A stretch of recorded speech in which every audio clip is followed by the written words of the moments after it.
Ngayon po naman ay ating ibibigay ang ating oras sa gabing ito sa ating head servant para po sa kanyang karagdagang pagninilay sa mga salita ng Diyos at kaalinsunod na rin po ang pananalangin para po sa kagalingan ng lahat ng may karamdaman at pagtanggap ng kalunasan sa lahat ng mga taong may mga prayer petition na ating idudulog sa pamagitan po ng panalangin na kanyang isasagawa.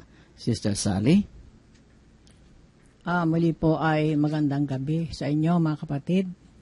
Purihin po natin ang Panginoon, ang Diyos na buhay, na punong-puno ng pagmamahal sa bawat isa, pagpapakita ng mga malalaking milagro na siyang naging sandalan ko po at naging matibay katatagan ng aking pananampalataya.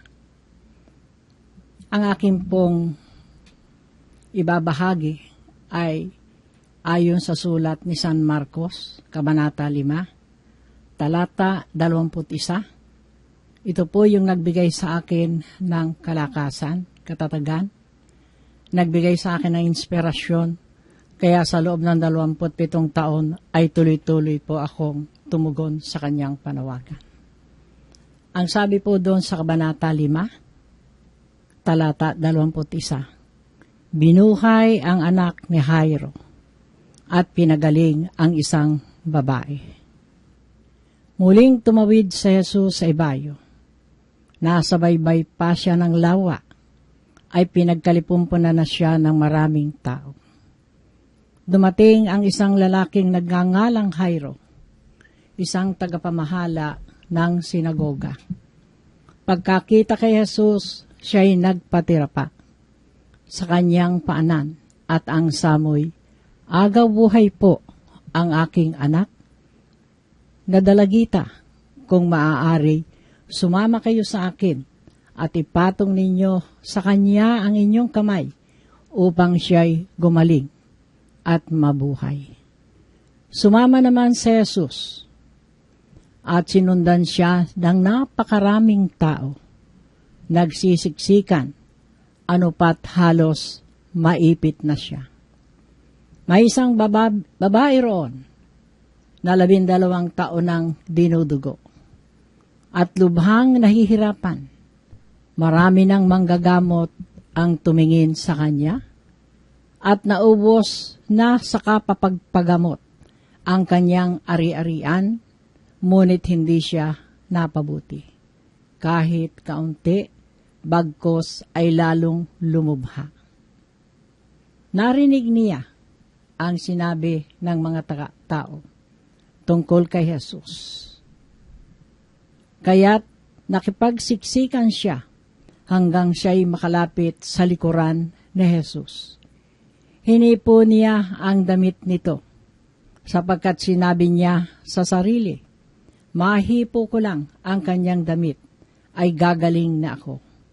Biglang tumigil ang kanyang pagdudugo, at naramdaman niyang magaling na siya. Naramdaman naman ni Jesus na may kapangyarihang lumabas sa kanya. Kaya't bumaling siya sa mga tao at nagtanong, sino ang humipo sa akin? Sumagot ang kanyang mga alagad, nakikita po ninyo, nagsisiksikan ang napakaraming tao. Bakit itinatanong ninyo kung sino ang humipo sa inyo? Subalit patuloy na lumingali nga sa Jesus. Hinahanap ang humipo sa kanya. Palibhas ay alam ng babae ang nangyari. Siya'y nanginginig sa takot na lumapit kay Jesus. Nagpatira pa at ipinagtapat ang buong katotohanan. Sinabi niya sa kanya ni Jesus, anak, pinagaling ka ng iyong pananalig sa akin. Umuwi ka na't ipanatag mo ang iyong kalooban. Lubusan ka nang magaling sa iyong karamdaman. Samantalang nagsasalita pa si Jesus, May ilang dumating mula sa bahay ni Jairo. Patay na po ang anak ninyo, sabi nila. Bakit pa ninyo aabalahin ng guro? Hindi pinansin ni Jesus ang kanilang sinabi. Sa halip ay sinabi sa tagapamahala, huwag kang mabagabag, manalig ka. At wala siyang isinama kundi si Pedro at ang magkapatid na Santiago at Juan. Nang dumating sila sa bahay ng tagapamahala, nakita ni Jesus na gulong-gulo ang mga tao. May mga nananangis pa at nananaghoy. Pagpasok niya, sinabi sa kanila, bakit kayo nagkakagulo at nananangis? Hindi patay ang bata, natutulog lamang. Ngunit pinagtawanan siya ng mga tao. Pinalabas niya ang lahat, maliban sa ama't ina ng bata at sa 3 alagad, at sila'y pumasok sa kinaroroonan ng bata. Hinawakan niya ito sa kamay at sinabi, Talita komi, na ang ibig sabihin, ining, sinasabi ko sa iyo, magbangon ka. Pagdakay bumangon ang bata at lumakad. Siya'y 12 taon na at namangha ang lahat. Mahigpit na pinagbilin ni Jesus na huwag ipaalam ito kanino man at iniutos niyang bigyan ng pagkain ang bata. Ang mabuting balita ng kaligtasan.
Mga kapatid, sa ating pong narinig na ebanghelyo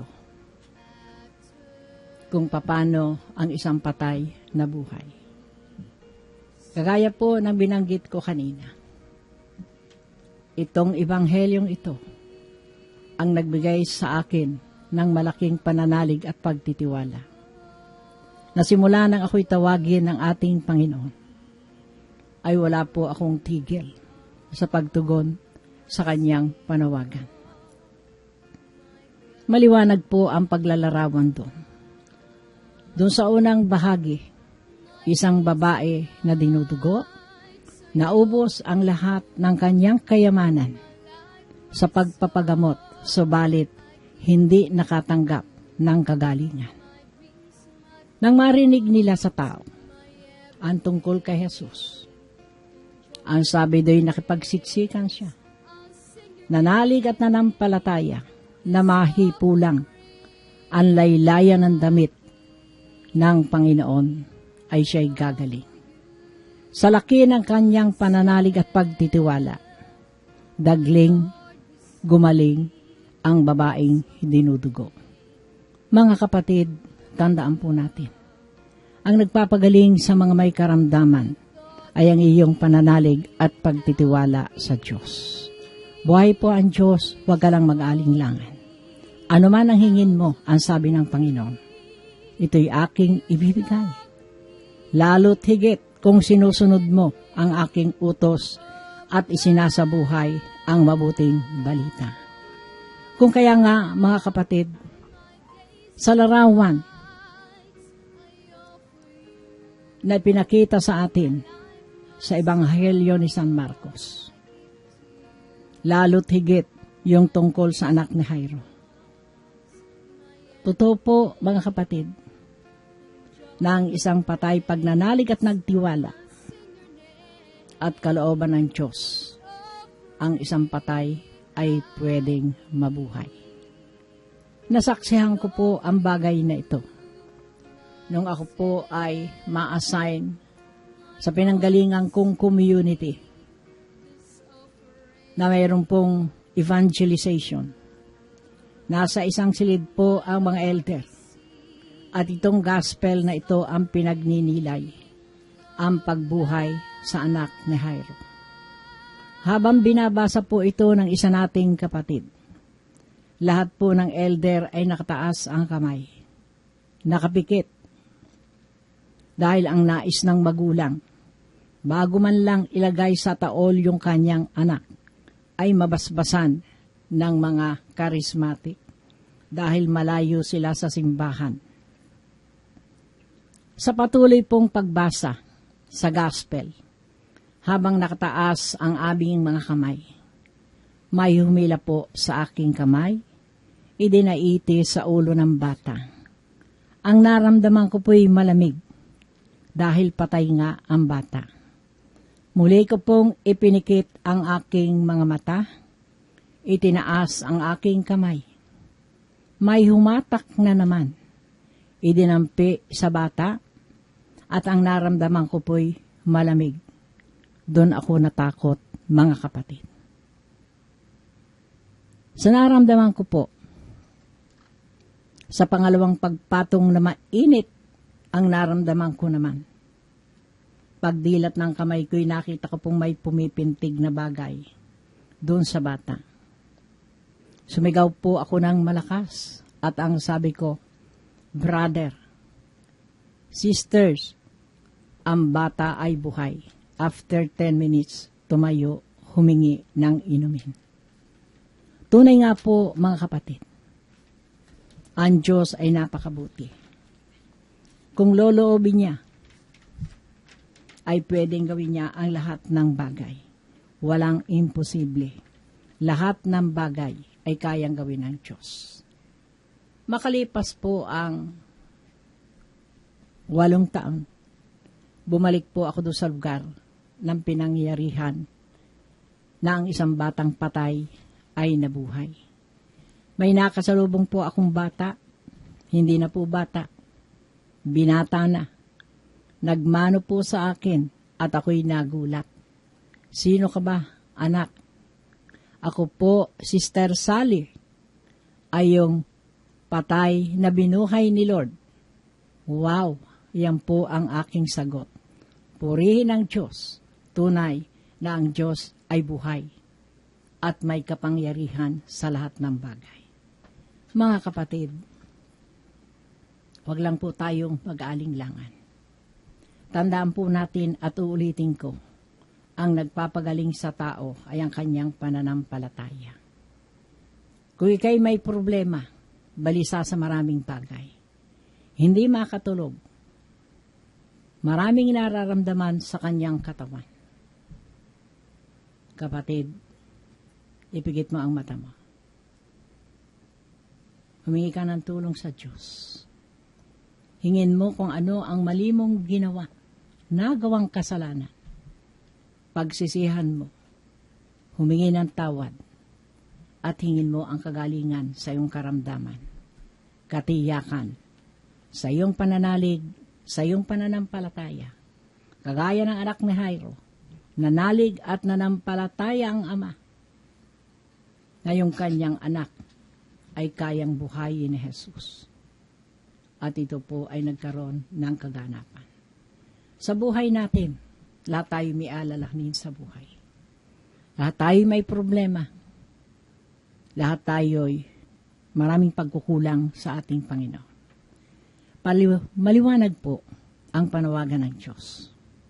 May problema ka? May sakit ka? Hindi ka makatulog? Iba't ibang uri na alalahanin sa buhay, meron ka. Ang sabi ni Jesus, hali kayo. Sa akin kayo lumapit, katiyakan, ipagkakaloob ng Diyos ang kapahingahan. Kung kaya nga po, mga kapatid, yan ang nagpatibay sa akin. Na sa kabila ng maraming pagsubok na naranasan ko sa aking buhay, hindi po ako nag-alinglangan. Patuloy akong tumugon sa panawagan ng Diyos.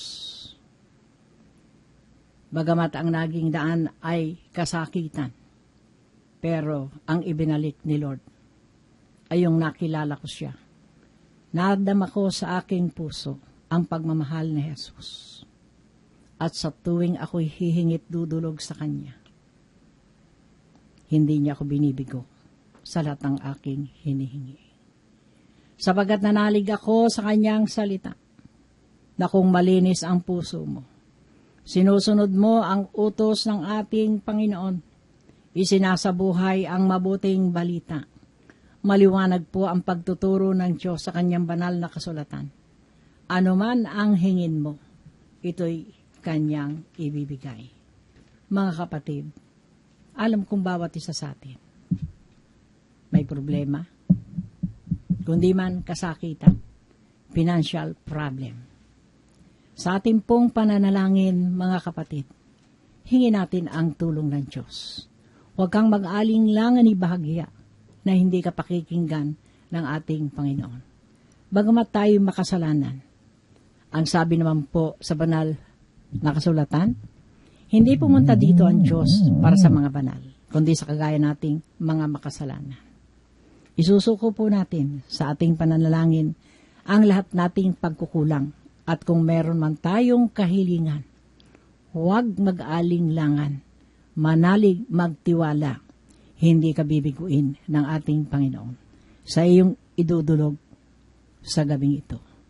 Kung kaya nga po, habang tayo'y nakikinig sa ating Panginoon, pinagnilay ang Kanyang Ebanghelyo, tayo po'y mananalangin, hihingi po tayo ng tulong sa Diyos, lalo po sa kasalukuyan. Alam natin kung ano ang nagaganap sa kapaligiran. Maraming hindi magagandang bagay ang nagaganap dahil ang tao nagkulang ng oras para sa ating Panginoon. Ugaliin po natin, mga kapatid, na magbigay tayo ng tamang oras para sa Diyos. Katiyakan, hindi ka mabibigo sa iyong hihingin sa Kanya. Kung kaya nga po, sa mga samandaling ito, dakilang Diyos, kami po'y nagbabalik ng papurit pasasalamat para sa lahat po ng tagapakinig ng programang ito, Endless Love of Jesus. Patuloy po nating subaybayan. At sa pamamagitan ng malaking pananalig at pagtitiwala, huwag kang mag-alinglangan, kapatid. Ang Diyos ay hindi nagbabago. Patuloy na nananawagan. At kung sinusunod mo ang Kanyang utos at tagubilin, kailan may hindi ka mabibigo. Kagaya ng natunghayan natin sa napakagandang Ebanghelyo. Sa malaking pananalig at pagtitiwala, ang babaeng dinudugo, pinagaling ni Lord. Ang isang patay ay binuhay sa laki ng pananalig ng ni Jairo. At sa mga samandaling ito, dakilang Ama, ibinabalik po naming muli ang papurit pasasalamat. Pasasalamat una sa lahat sa buhay kalakasang ipinagkakalob. Pasasalamat, Lord, na nadama namin ang iyong walang hanggang pagmamahal. na kami masama sa gawain mo. Nawa po'y patuloy mo kaming basbasan ng banal mong Espiritu. Patuloy mong ingatan ang mga anak mo na ginagamit mong kasangkapan para sa pagpapalaganap ng mabuting balita ng kaligtasan. At ang aking patuloy na dalangin, Panginoon, para maging karapat-dapat kami sa lahat ng aming idudulog at idinulog pa, linisin mo po kami. Igawad mo po sa mga samandaling ito ang pagpapatawad sa bawat isa. Hugasan mo kami ng banal mong dugo. Alisin mo, Jesus, sa bawat puso ng anak mo ang sama ng loob, yung galit, hinanakit, pot, kainggitan, lahat ng uri na nagiging sagabal kung kaya hindi namin madama ang presensya mo sa aming buhay. Alisin mo po, Jesus, ang lahat ng iyon. Sapagkat ang sabi mo'y kung malinis ang aming puso, katiyakan, walang kabiguan, ang lahat naming hihingin sa iyo. Una sa lahat, dakilang Diyos, idinudulog ko po sa iyo na sa aming malalaking gawain sa nalalapit na anniversary ng Mulanay, Quezon, sa darating pong March 29, manguna ka po. Hawanan ang daraanan ng lahat ng mga kapatid naming inanyayahan. Sa amin pong gaganaping CLSS sa darating na March 30, araw ng linggo, gayon ding biyaya. Katukin mo po ang bawat puso ng mga anak mo na makasama namin sa gawain, nang malaman kung gaano kahalaga ang pagsunod at paglilingkod sa Diyos. Sa pagninilay na gagawin sa aming pag-aaral, ito po ay magsisimula ng alas 8 ng umaga, ng araw ng linggo. Matatapos po ito ng 5. Huwag kang manghinayang, kapatid. May problema ka, may karamdaman ka. Pagtapak mo doon sa pagdarausan sa chapel, angkinin mo na lahat ang iyong hiningi, inilapit, ay pinagkaloob na ng Diyos. Kung kaya nga po, mga kapatid, sa patnubay ng banal na Espiritu Santo, sumandali po ay damhin natin sa mga sumandali ito na ang Diyos ay kasama natin. Nasa pamamagitan na banal na Espiritu Santo na ating aanyayahan, madadama natin ang presensya ng ating Panginoon. Yung Diyos na patuloy na nagbibigay ng kalakasan sa sinumang mananalig at magtitiwala sa Kanya. Yung Diyos na hindi nagbabago, tapat sa Kanyang mga pangako. Kung maglilingkod ka, pagpapalain ka hanggang 4 na saling lahi. Panginoon, sa mga samandaling ito'y nais po namin. Idampi mo, Lord, ang mapagpala mong kamay sa bahagi, kung saan naroon ang karamdaman ng mga kapatid namin na sa kasalukuyay nakikinig sa iyo.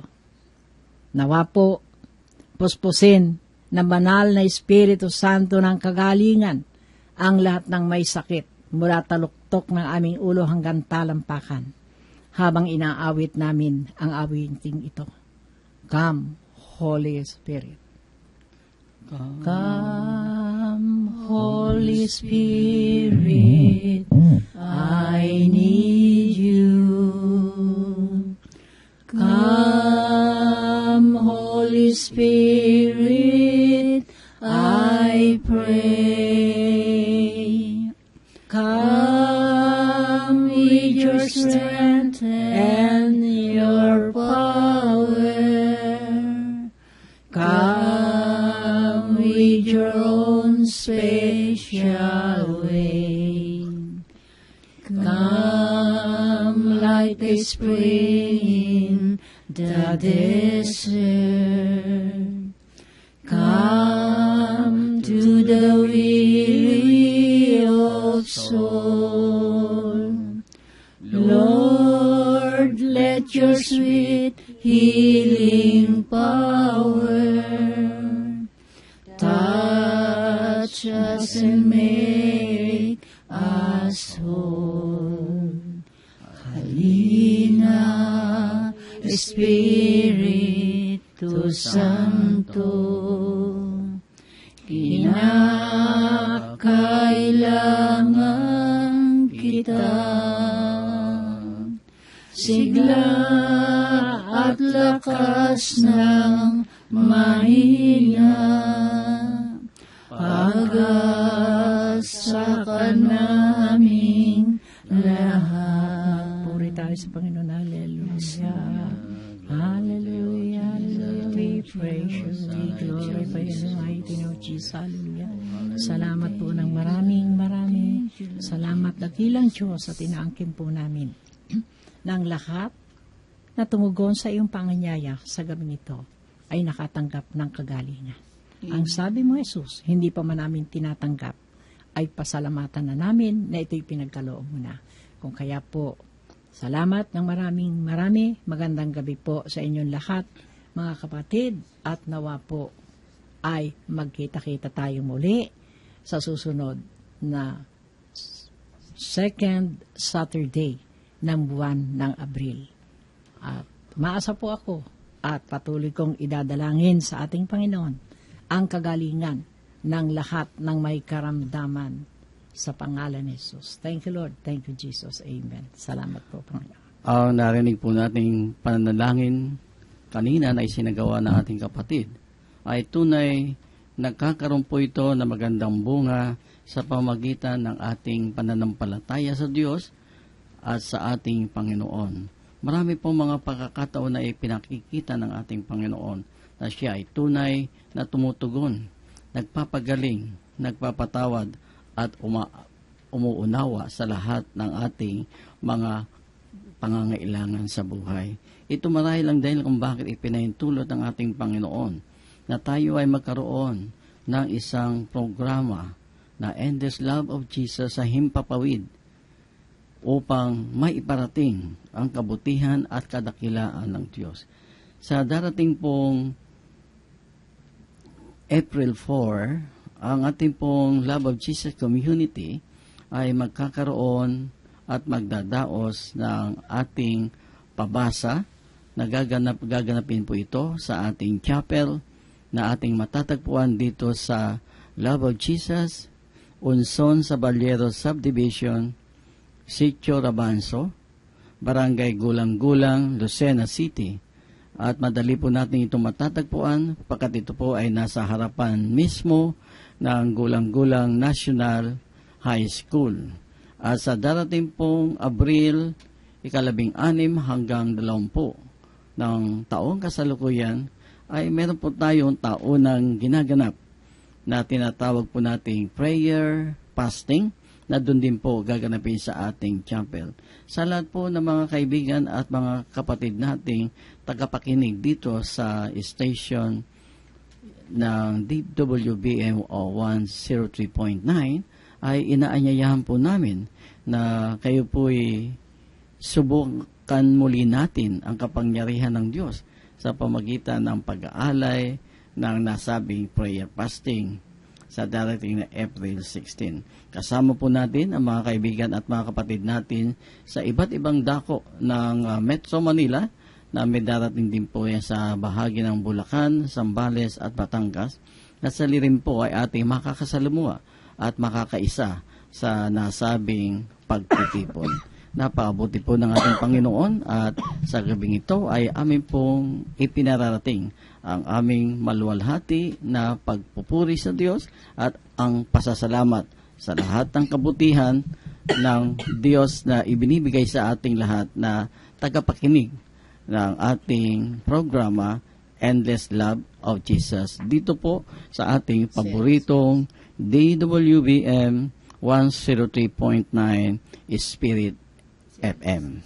Purihin ang dakilang Diyos. At gayon din po ay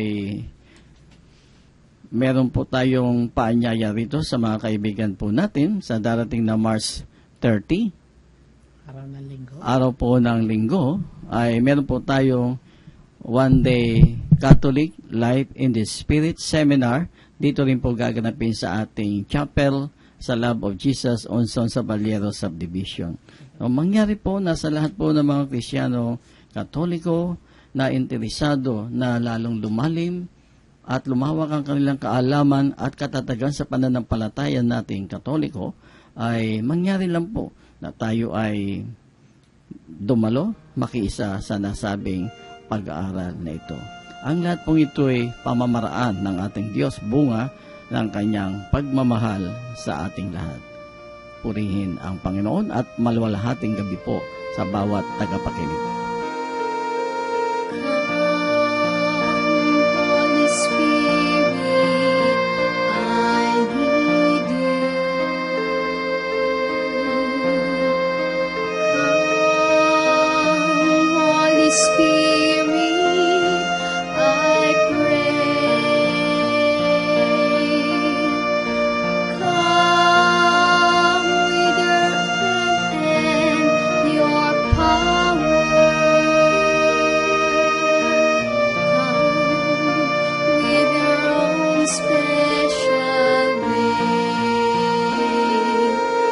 Come like a spring in the desert. Come to the weary of soul.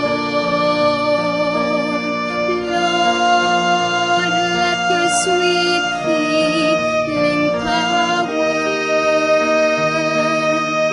touch us and make us whole. Halina, Espiritu Santo,